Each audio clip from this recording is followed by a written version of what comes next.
জানিয়া জাহান্নামের কথা শোনা মাত্র চোখে পানি বায়া করে।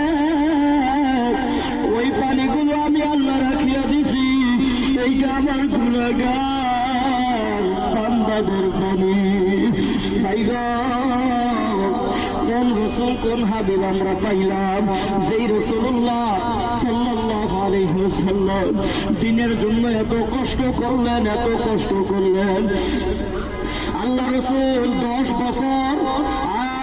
বছর মক্কা দাওয়াত দেওয়ার পরে যখন চিন্তা করলো যে হয়তো মক্কার মানুষ আমাকে মানে না, তাহলে আমি একটু তাইফের ময়দানে যাইতে চাই, আমি একটু তাইফে যাইতে চাই, আমি একটু তাইফ ইসলামের দাওয়াত দিতে চাই।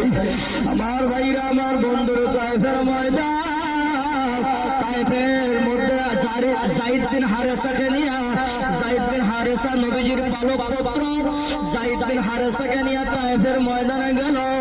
তাইফের জমিনে যাওয়ার পরে